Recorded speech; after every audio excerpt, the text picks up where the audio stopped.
focus on what was coming in through social media.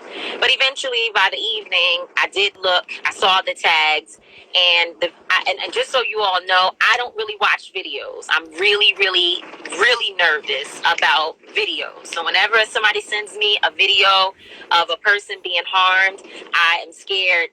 Just scared. I'm not gonna lie, because my mental state, I can't take it and keep up with all the work that we have going on at the same time.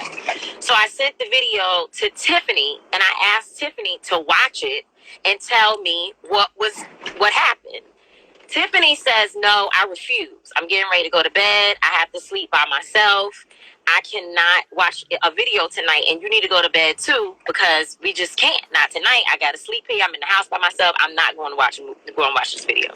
So, we went back and forth for about 20 minutes, and eventually she decided, okay, let's look at it. And we looked at the video together. It wasn't as gruesome in terms of like gory, like bloody. So we were able to watch it over and over again to try to understand what's happening.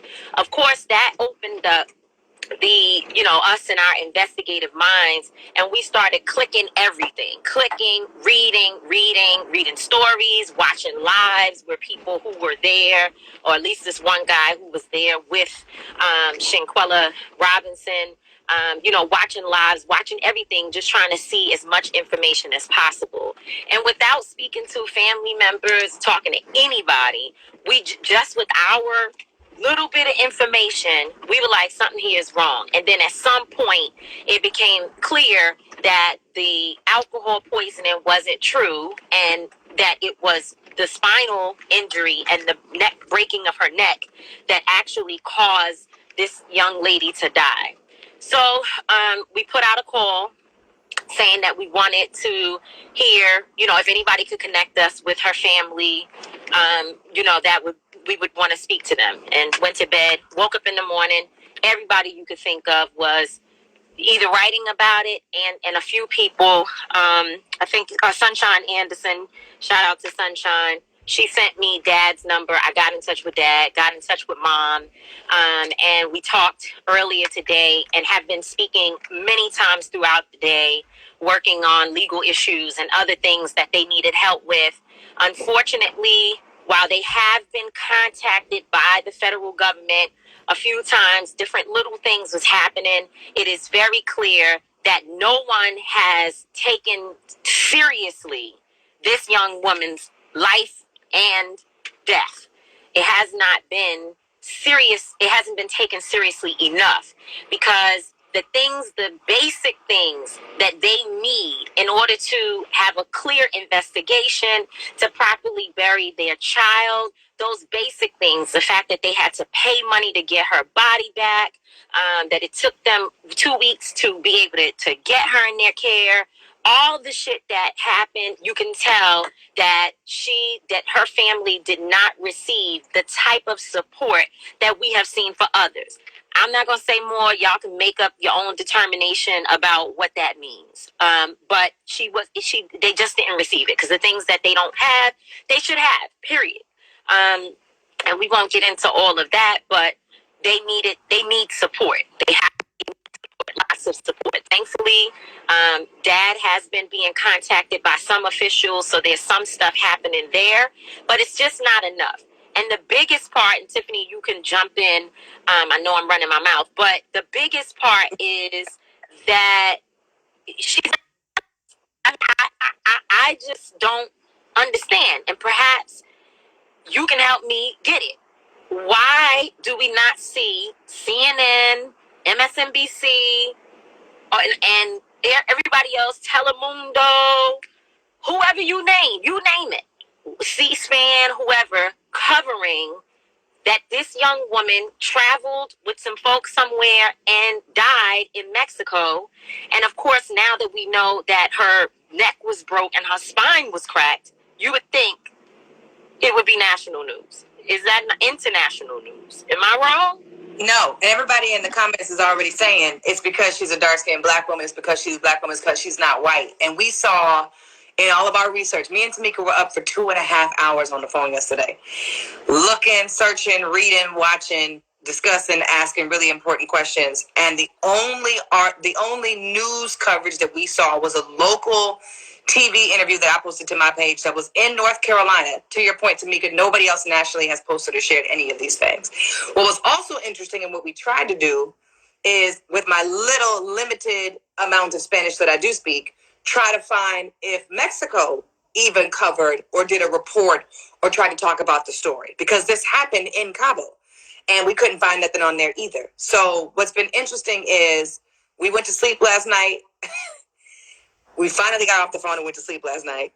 Woke up this morning and my entire timeline was people reposting and sharing and talking about the story and talking about the video. And I just hate that it took for you and me to post it and share it for us to get to a point where the family can have a conversation with somebody to talk about getting some kind of help. The things that, like you said, the things that they didn't, which we won't get into the details of it, but the things that they did not have for the last 2.5 weeks, the help that they've not been able to get, the questions they've not had answered, has been really scary, right? And we left last night saying, like, the video was disturbing, but I left last night saying, yo, this whole situation is scary. There's so many questions, so many holes. I'm like, we were trying to go find the pages of the friends that went with them. Most of them didn't post, rest in peace, I miss you, I hope everything's okay. This stuff just looks real fishy, and I'm glad we're at a place where we're in contact with the family, where the family is getting some of the support that they need. I wonder, Tamika, if we can talk about this. I don't know if we can or not.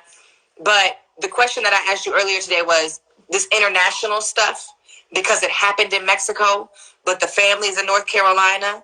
And there are certain things that, like, you and I didn't go to law school, but there are certain things that need to happen in order for America for these people to get charged and be brought to trial and et cetera. Are we allowed to talk about, like, what we know in terms of the steps? Well, here's what we autopsy and stuff. What we have to do also is be very, very careful. And I'm, making sure all of you who are listening, people who are sharing information, I'm sure there are influencers who are on this live. And we have to be very careful, because other than one person who we saw attack her and others who were standing around filming it, we don't know. We do not have factual information about what took place. So what we know is what we believe, and her injuries are in line with the attack that we saw happening. So it's not in line. It does not coincide with alcohol abuse or alcohol poisoning, which, I'm not saying that she didn't drink or whatever, but what the injuries that she has would be in line with being attacked. So that's one thing. But we can't say for sure who did what, or that those individuals in the house or with her, that they all attacked her or any of that, because we don't know, right? We don't know. Now, what we do know, however, Tamika, we also don't know the timeline, because people are trying to put a storyline together, right? And we know the order in which things actually happened. And there are some people that have videos out there who are telling folks they got there a day later and phone calls was made and people left and came back, and we don't know none of that either. So go ahead. Any of those things.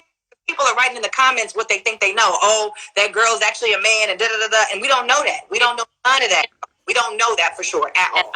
Or that there's a post going around saying that the woman who attacked her, and I think it's important that we be careful, because when we say she was fighting, there was not a fight. There was no fight.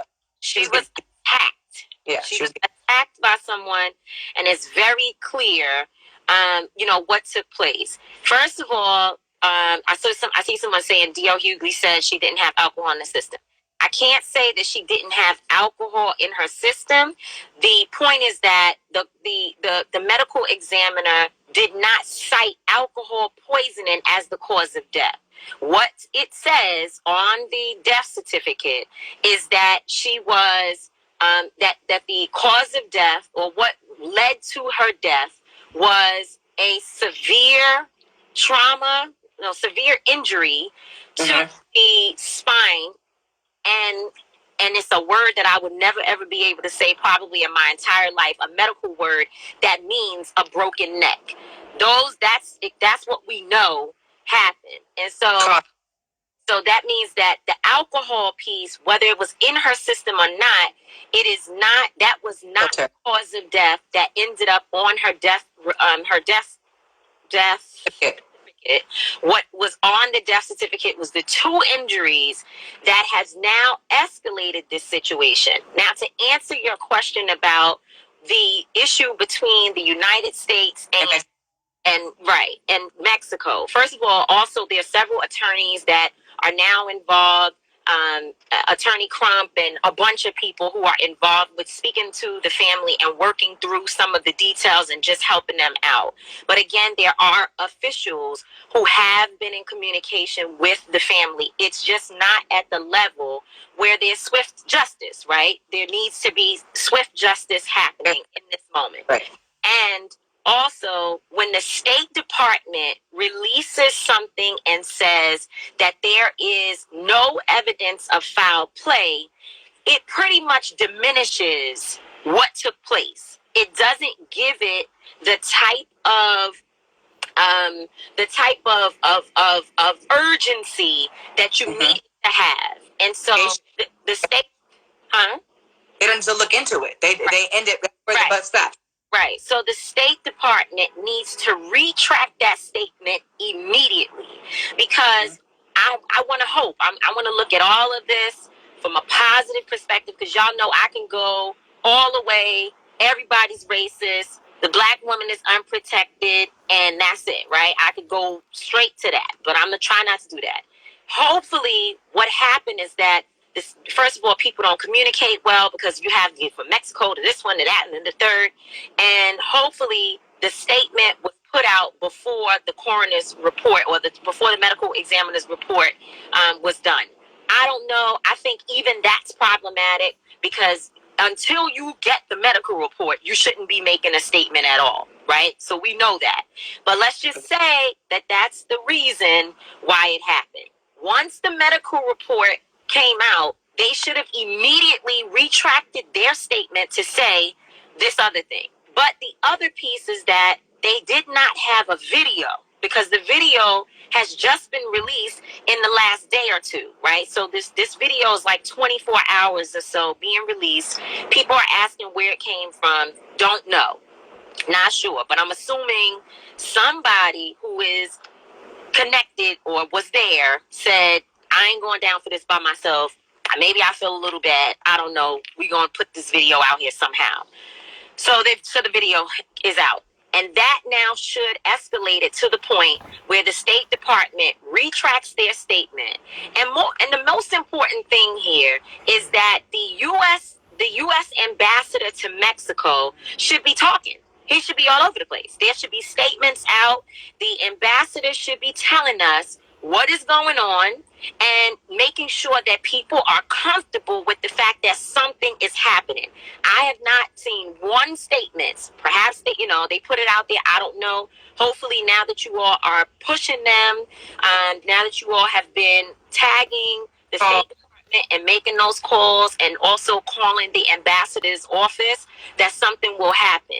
But Salazar is his last name, and he needs to be on top of this and speaking very clearly about what's happened here. So we do have a video. We also have injuries, and we have people who were there and who were involved somehow. And we know there was also an attack, for sure.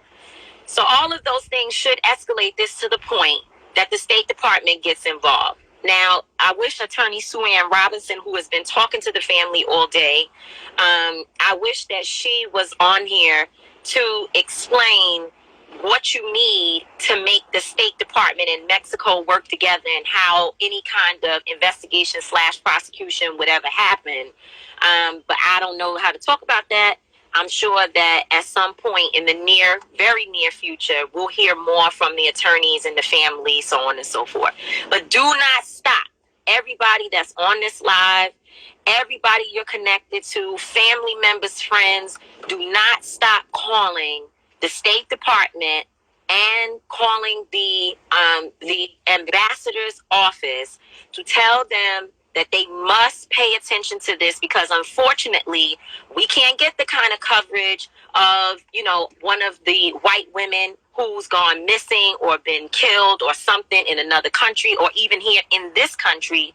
We can't get that type of coverage so that the State Department's people see it, because that's what they do. They watch CNN, they watch MSNBC, they watch all these stations, and when they hear about something, they start moving as a result. And because we don't get that type of coverage, what we have to use, which is our social media, and we have to blow them up. Phone calls, everything else, to make sure that they can't rest until they open this case, open it with, take it very seriously, and make sure that they, help to get justice for this family. I'll just say that you and I spoke with her sister, Shanquella, this evening. I spoke with her.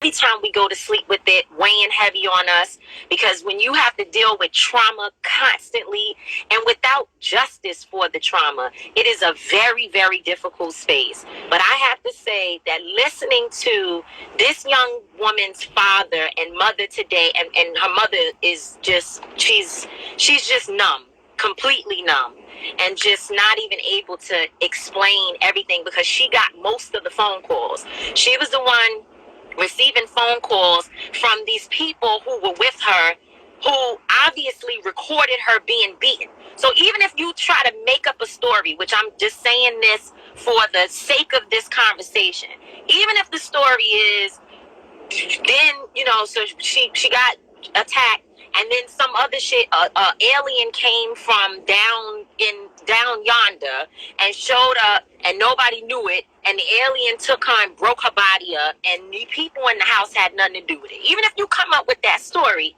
still, you all stood there and filmed her being attacked. Yeah. They did not know that video was going to come out, obviously, when calling her family with their story around this alcohol poisoning. So they've called her mother several times throughout this whole situation, telling her, one thing and then another thing. And, I want to make sure that for the sacredness of this, that I'm not telling you all exactly what she was hearing, but she received several phone calls with different stories leading up to finally someone saying that her daughter could not be resuscitated. And then those individuals, several of the people, including the woman who attacked her daughter, from what I am told, showed up at the mother's house with Shanquella Robinson property several days later. So after beating her daughter and their daughter, you have to remember dad is there as well, beating her, filming her being beaten, taunting her, telling her to fight back for herself, all of this stuff, and then she died. And I'm saying this, the family didn't say it, the people might not like it and whatever, but these sorry motherfuckers, after they beat her and filmed it, took her shit to her mother's. So, it's always messed up when we have to listen to these stories. But her father said something to me today that took me completely out. I sat on the floor and I didn't know what else to do. He said, watching my daughter be beaten like that, nobody deserves that. Nobody deserves that. And to know that these people showed up there to bring her things to her family is unbelievable. It's unreal. It's unreal. So, the way I see it, somebody gonna be having to tell somebody something in a minute. That's what I think. Jail. That's what somebody is gonna have to tell somebody something about what happened to their child. And, I think that, what we should be encouraging is everybody that was there, including the woman who attacked her. You're not going to get away with whatever the story is. So you might as well turn yourself in, tell these people what happened and allow this family the rest that they deserve. Because no matter how the end took place, whether it was from the attack, something else, however, any number of scenarios, y'all know what happened. And I know y'all are on here because definitely somebody called somebody and said that girl Tamika Mallory and her people's Tiffany Lawson, they're talking about this right now. Log on and listen to what they're saying. So I know somebody is here. There's a after 2.5 of them being at home, and we were able to share this stuff. Their lives are now becoming more and more uncomfortable because you can't walk around regularly knowing that anybody might have seen something on social media and been like, that's the girl that went on the trip. That's the dude that went on the Cabo trip. Their lives are starting to become uncomfortable and the pressure is starting to lean in. So to your point of what you said, one, somebody's going to have to come forward and tell the truth. We have been seeing something to the extent of people saying that the police are looking for them already or coming to knock on doors or making phone calls. It's already into play. They're going to have to come, whether it's on social media, what you said to me last night, you said social media is not the judge, or the judge of social media don't matter. It's what'd you say? Do you remember? Oh, because the brother that was on, the one who went live on Facebook said he left, he came late on and he wasn't there, and he didn't know a fight took place. He didn't know anything that happened, and he's making his case on social media.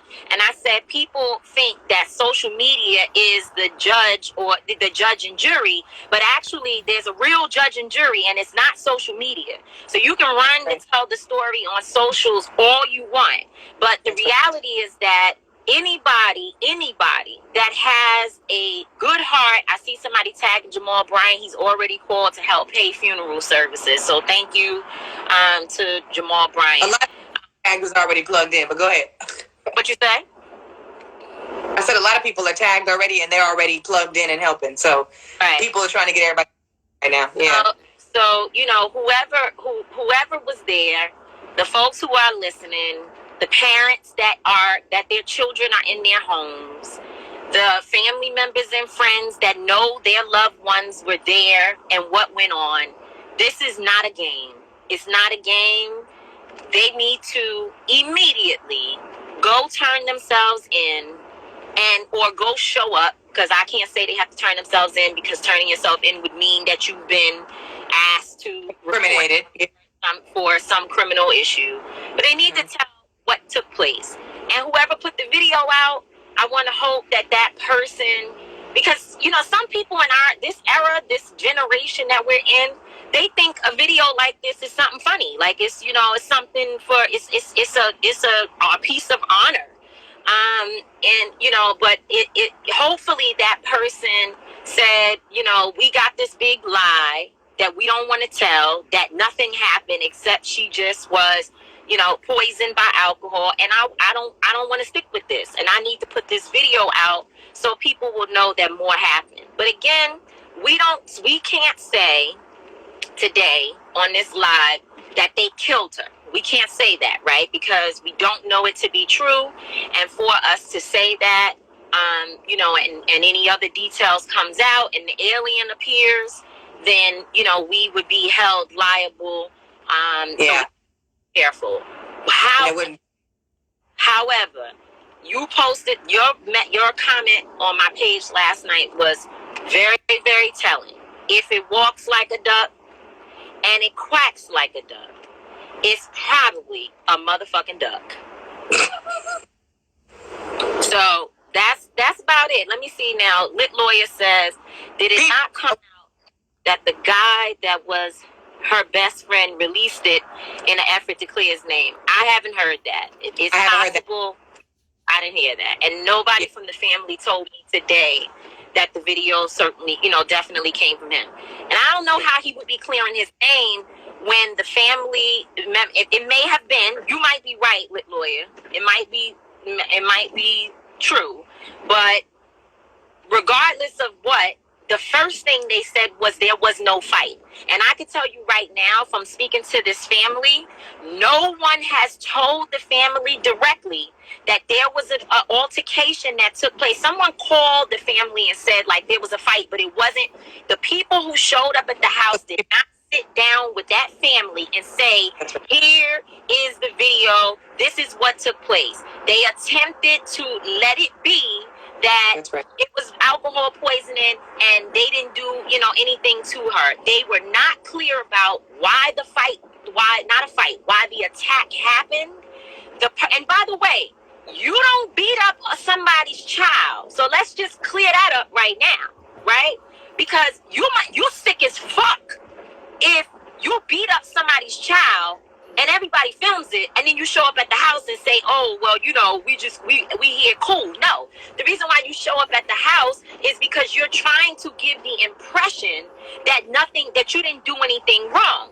They did not. It's no way that family would have opened the door and said, come on in here and sit down and tell us why you beat up our child. Filmed it. That's right. And filmed it. That's disgusting. No, right, lit lawyer, you might be right, because I don't know where the video came from. So you might be right that it did come from him. I don't know, but there is. I know. If I know one thing, if we all, because everybody has been sending all of us the social media pages on all the platforms of the people who were there, and the best friends page doesn't have anything about Quila at all. Not the video, not a post, not a picture, not anything. So I don't know that either, lit lawyer. It might be the case, and we need to find that. But he is one of the people who has gone to the house to speak to the family and sit around the family and tell that's his best friend. That's what everybody has said. Quila said it on her stories, and he has said it, that everybody has pointed out that those are their best friends. The concern that I have that we've been trying to figure out is, and again, we don't have the legal language to talk about this, but what we've been trying to figure out is if they get tried here or if they get tried in Mexico, and do they go to jail in Mexico or do they go to jail here pending the result of that trial? And what you got people in jail? Huh? You got people in jail. I'm struck with the situation. I am throwing somebody in jail. Yes. And we get to the point where somebody is held accountable. That's what I should say. Somebody who's being held accountable in this situation. The question then becomes: are they going to jail? Are they being held accountable? They are being held accountable here. And it's my understanding that we have to figure that out. And that somebody's saying jail in Mexico, they're going to jail. See, I wasn't wrong. They're going to jail. And that they might go to jail in Mexico or they might go to jail here. And we are waiting to figure that stuff out. I think the best thing that we could talk about, Tamika, on this live is that in this moment, spreading misinformation or trying to start new opinions about what we were not there for is really dangerous on social media. So we were getting ready to get into the fact that it is now swirling that the woman who attacked her is trans.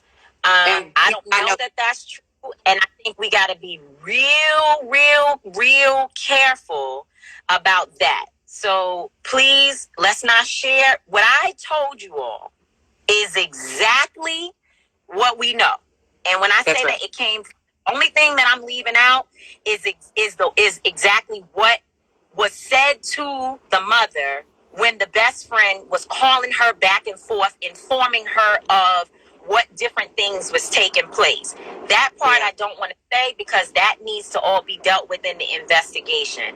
But the mother received multiple phone calls from the best friend, quote unquote best friend, throughout this day when she died, telling her different things that was happening until it got to the point that she learned her daughter could not be resuscitated.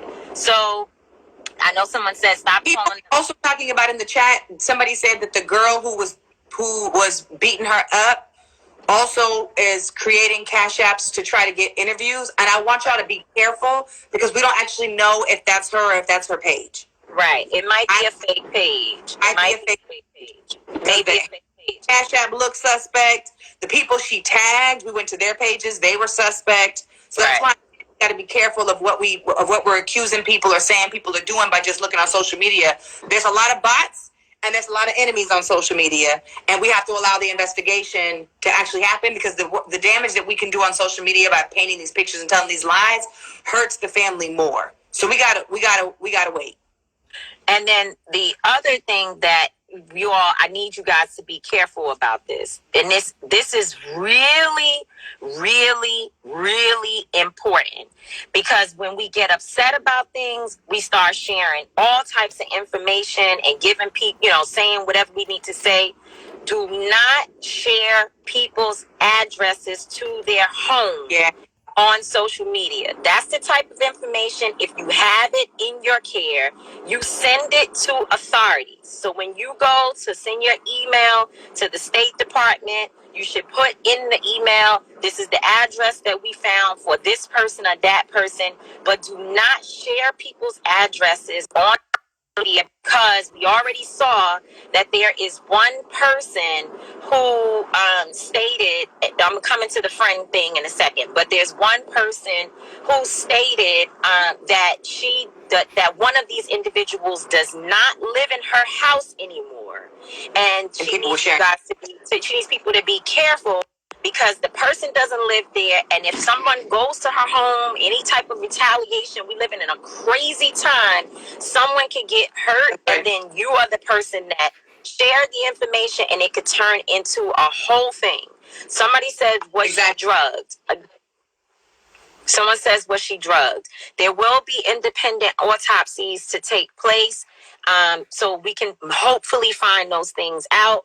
But it doesn't matter, because the bottom line is that her spine was cracked and her neck was broke, and she was attacked, being beaten. So whether she had a little bit of poison and a lot of bit of poisoning, whether somebody gave her something to slow down her response, any of that may have happened, all of those things will come out, and it's an aside. Because one thing I know, let me tell you what I know. Let me tell you what I learned from Breonna Taylor. What I learned is, when the feds start getting involved, see, when it's a state situation, it's one thing. But when the FBI starts calling, people start telling all kind of things. We already see a video is out. So it won't be long. It will not be long before we will have some details. Trust me. Right. And trust and believe that whoever went to bed yesterday thinking maybe this will go away, maybe it'll never get, when they woke up this morning and they saw that everybody in the country is focused on it, and I'm not trying to toot my own horn, and not trying to toot Tiffany's, but we're not fucking around. Like, somebody's going to pay for what took place here, and somebody is going to answer this. And we are not playing around with this at all. At all. So if I were you, I would seriously say, especially if you are a parent, because these are 20-something-year-olds, maybe he was more. 25. She's 25. I don't know what the ages of all, but all the pictures I saw, these look like kids. They're under 30. If I were you, and I'm a parent who maybe didn't even realize all of this was happening, and now people are calling around, and I would say it's not going away. It's only going to get worse. We're not going to stop. It's nothing you could do that would stop us, because the cat is out the bag. So somebody needs to tell the story of exactly what happened to the authorities and deal with the consequences of not having the fucking moral conscience to see somebody getting beat and they said, I don't want to fight. Because when asked, what you gonna do? You're not gonna fight back? When that man, because it sounds like a man's voice, asked, what you gonna do? You're not gonna fight back? You heard her say no. And any piece of shit that would keep beating on somebody when the person is clearly not trying to fight you, and they telling you they don't want to fight, and you keep beating, and another person stands there with their fucking cell phone and videos someone being beaten, and evidently she was beat so bad that something happened. This girl now is dead. It's not some shit you could cover up and act. This is not a fight that happened that nobody's gonna tell. This is not, no, this is serious shit. This girl was braiding children's hair. That was her work. That's what she did for a living. She was braiding kids' hair. And something happened to her where she did not make it back home to her family. And she ended up with 2 injuries that are most excruciatingly painful things that could ever happen to somebody. Nobody's going to let y'all get away with this. Or whoever did whatever. Can I add one more thing about why it's so scary? And we talked about this last night, and people have been trying to pull the message out of this story, and we don't even have the full story yet. But one of the messages coming out of this that scared me the most was, you take a trip to Cabo with a group of friends, with a group of people. Well, friends, that's what they say. The point is that they're friends, and the families know each other. They know each other's parents. Some of them went to the same school. Some of them had businesses together. They supported each other's businesses. And y'all go on a trip with somebody to Cabo, and one person doesn't come back because of an altercation, because of injuries that happen out of the country, in a villa, in a villa in Cabo. And I'm so upset as somebody who travels a lot of times solo. You do. But a lot of times, I travel a lot internationally solo, but I travel also in groups with people around the country. There was this one time I traveled with a group of people. I met them one time before at a wedding, and we all went to Mexico, and we went to Baja California, Mexico. And to the idea of thinking that somebody might travel with a group of people and assume that they are. I'm not going on no trip with people who I think are gonna fuck up. Yep. Going on nobody who I think is gonna try to kill me. Absolutely. The confusion that I have and the questions that really need to be answered is, what happened? Thank you. And these people that went with her have to explain that, because they all went on this trip together. Like you said, Tamika, this was not an accident where something happened down the street. We was at a liquor store, or we was at the mall, or we was at school, and somebody was fighting somebody. Y'all went, planned, spent money, and took a trip together. And that's just really alarming and really scary. So I want us to, this is not one of those things where I'm going to say, like, watch your friend group. But this is one of those things where I am saying, pay attention to your friends, or the people who you call your friends. It looks like that's your event. That's my event. Pay attention to your friends. If you are on here, which we know you are, and you're watching this live, it's time to go to the authorities and tell them what happened to Shanquella. She needs justice. Her family needs peace. And it's not tomorrow. It's not 2 days. It's not 3 days. It's tonight. Right. It's really tonight. It's right now. It's an emergency situation. We need the media to cover this young Black woman's story. And, you know, something needs to just happen for her family's sake. Her father is not doing well with this, nor is, you know, her mother, her sister. You guys need to do the right thing and tell the true story. Because one thing we know for sure is that the true story hasn't been told. So whatever happens, it needs to be addressed, and it needs to be addressed right away. Anybody who wasn't there, make sure you go to my page, Tamika page, Until Freedom page. We've already posted the action steps, the phone number of who to call to continue to put pressure on the authorities, both in the U.S. Embassy in Mexico and also here in the States, because the faster that we're able to call them and put more pressure on them, the more that they'll realize that they have to address this immediately, and this is a priority for us to get to the bottom to. So thank you to Until Freedom. I want everyone, and yes, Lit Lawyer, it did happen within 24 hours. Friday, she spoke to her mother. She was fine, and then Saturday is when her mother learned that she had perished. So, yeah. All right, everybody. Good night. Thank you, Tiffany. We'll go back live tomorrow. Thanks. Bye-bye.